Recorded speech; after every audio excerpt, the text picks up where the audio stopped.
My name is David Goodson. I'm English, born and raised in England. And what was your question? How do I identify myself? Yeah. As a white British man, on face value, but I don't really like pigeonholing myself to my country because I don't really feel like I fit the stereotype of what British people are. In the way that I'm quite outgoing and quite outspoken, like my personality, British people tend to be quite closed and stiff and a bit of a recluse, whereas I'm the polar opposite to that. So I identify as a white British man, but kind of like a person of the world in a way as well. Like I love culture, I love traveling, and I love experiencing new things. And so I don't really like pigeonholing myself. Sorry, I think it's just got a little bit louder in here. You mind sitting outside? Yeah, of course. Yeah? All right, let's do that. Don't mind at all. Yeah, I always think it's interesting when people say like I'm from a place, but I don't feel like I am representative of that. And my friend actually wrote a book about being a global citizen where, you might be born in a certain country and come from a certain family, but because of the time we live in, and if you have that access, you're able to either re-identify or just go somewhere where you feel more aligned with who you are. I think because England is such a melting pot of culture. There's so many different, so many different nationalities and races there. And the world is so accessible now that I think, it feels a little bit old-fashioned to be like, I'm British. Like I am British raised, yes, but I don't feel like it. I'm not the most patriotic person. Everyone loves the royal family. I swear Americans love the royal family more than Brits do anyway. But I'd say I'm more of a person of the world, which I think is quite a common thing for younger people to say nowadays. Because they feel it more, Yeah. And so what is a typical English person? Why do you feel like you're a little bit different from that? So I think English people tend to be quite reserved. They're quite judgmental. But internally judgmental, and they don't like a fuss or a scene. They don't like a bother. So if there's something going, if they order coffee and it's the wrong coffee order, say someone like an American is more likely to be like, excuse me, this is wrong. A British person will be like, no, it's fine, it's okay, I'll drink it, not a problem. Don't cause a scene. No, it's fine, honestly. They tend to be a little bit more reserved, really. And I feel like I'm quite the opposite. I'm quite a bubbly person. I'm quite chatty and quite confident and forward with how I present myself. Whereas English people tend to hold themselves back a little bit.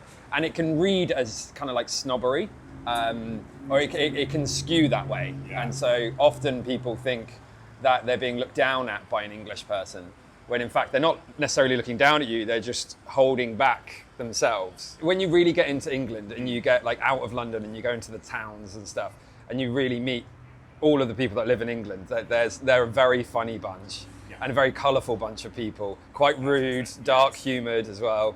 And I love that. But if you're looking at the face value of British people tend to look at more of the conservative side of things. And so the upper classes and assume that that's what England's like. Whereas you go down to the middle class and working classes and it's completely different. And does your view of being less British, did that influence you to travel more? Because clearly we're here in Miami, not in London. I think that stems from my family really, because my parents my mother was born in Hong Kong and she grew up in Dusseldorf in Germany. My father was born in Malaga, but he grew up in Kenya. They're both white and blood-wise, we're mainly French, Norwegian blood. But that's quite standard in the UK to have European blood and mixes, especially Norwegian because it's Vikings and things. So we've been invaded so many times. So it's a whole melting pot, like I said. But because of their quite adventurous lives as children, it's kind of stemmed from that really. Growing up on their stories, my grandma was definitely my inspiration for my work and what I do. So I work with animals and I'm in conservation and a zoologist and things. And that's definitely stems from her teaching me about Africa, and we used to plant trees in the forest and then write them on maps where they were and then go and revisit them every few months, see how they're growing. You said your grandmother's a rally driver? Well, she was at one point, she's I love my grandma. She's the most amazing lady in the world. She's 91 years old. She still lives on her own and she's not on any medication. She is just phenomenal. I absolutely adore her. So she was a nurse. Well, she's been a nurse, she's been a rally driver. She's had 3 husbands. Like she's just, I know, she's amazing. Like she's just lived a life. Yeah. My mother is retired now. She took early retirement, but she was a nurse. Okay. So she worked in palliative care in a hospital. Yeah. And then my father is a car engineer, and now runs his own business, working with cars and doing stuff like that. So not necessarily animal inclined jobs, but they've always been very nature oriented. So like they're always in the garden. They do things in the garden to help wildlife as well, like with the bird feeders and things like that. Being nurses is like a very helping and caring nurturing. nature. So nurturing. So that could parlay over. Yeah, definitely. Yeah. Oh, that's cool. And so they did that in Africa and then in the UK as well? No. So my mum, like I said, she grew up in Germany until she in her early teens, and then she moved to England. And my father, after school and everything, his family moved to England, to the south of England, and they met in a pub in, I think, Ringwood, like in Hampshire or somewhere. I was like, why didn't you meet in a pub in Dusseldorf or Malaga or Kenya or wherever, But yeah, so they were well travelled at a young age, and so I've always, they kind of opened my eyes to the world and like showed that it is accessible. And why wouldn't you want to travel? That's what I think. Like, why wouldn't you want to go to amazing places that only 50, 60 years ago you couldn't do? Yeah. And now you can. Like, why on earth would you want to stay in one place? But it's something I ask a lot of people that I know, even in America. It's like, why do you not want to leave and see the rest of the world? And they're like, oh, you could do so much in America. Yes, it is a massive country, but you don't get the experiences of like just meeting other people and doing all that. Completely, and just having your eyes opened. Like a great example was last year I went to Albania on holiday, and a lot of my friends who don't travel much, they were all saying, they're like, why on earth are you going to Albania? But like, it's dangerous, it's a dodgy country. Now, they do, of course, have their downsides when it comes to illegal activities, but they also have a massive, at the moment, they've got a huge push for tourism. And it's the same with any country. Every country's got a dangerous place. If you stick to the places that are safe, you'll be fine. But there seems to be a fearful side to people who don't travel, that the worst is going to happen. Literally, I was just in Mexico for a friend's bachelorette, and it was just after, I think, an American was shot and somebody else was murdered down there. But it was also right after the Super Bowl parade shooting in America. So I'm just like, where is more dangerous? Like, we have the exact same problems. It baffles me with being in America and experiencing America for the last few weeks. Is how people are, oh, that's dangerous. It's like, but so are your schools. Like, that's different to England. We don't have that. So, Is it your first time here? To the States, Oh, really? Oh, shit. Well, welcome. Nice. I've traveled a bit around the world, but never been to the States. Awesome.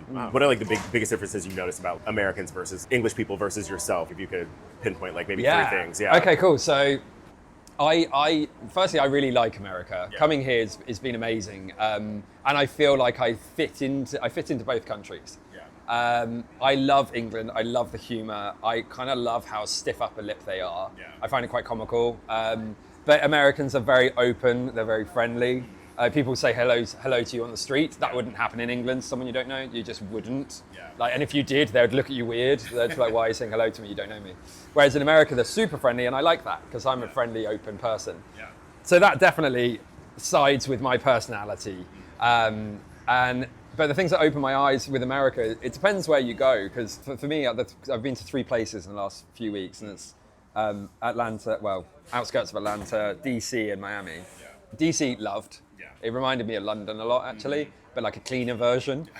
Because London's like 1,000 years old, and it has really old buildings, and it's rough around the edges, and that's what I love about it. It's a bit gritty and dirty. DC felt very polished. And then Miami, like I've fallen in love with Miami. Like, not just the weather, obviously, but the people.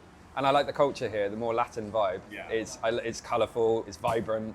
It's got energy, and that I love. It is one of the most unique parts of this country. Like every time I come here, I feel like I've left America. In the best ways, like felt like I've left America, like left the suburbs and everything that you expect of like East Coast cities, and you can definitely get a different vibe here. A lot of people have said that to me. Well, my cousin who lives here said he's like Georgia will give you America. He's like Miami will give you like Latin South America. He's like it's very different, and I've loved seeing the contrast of the two.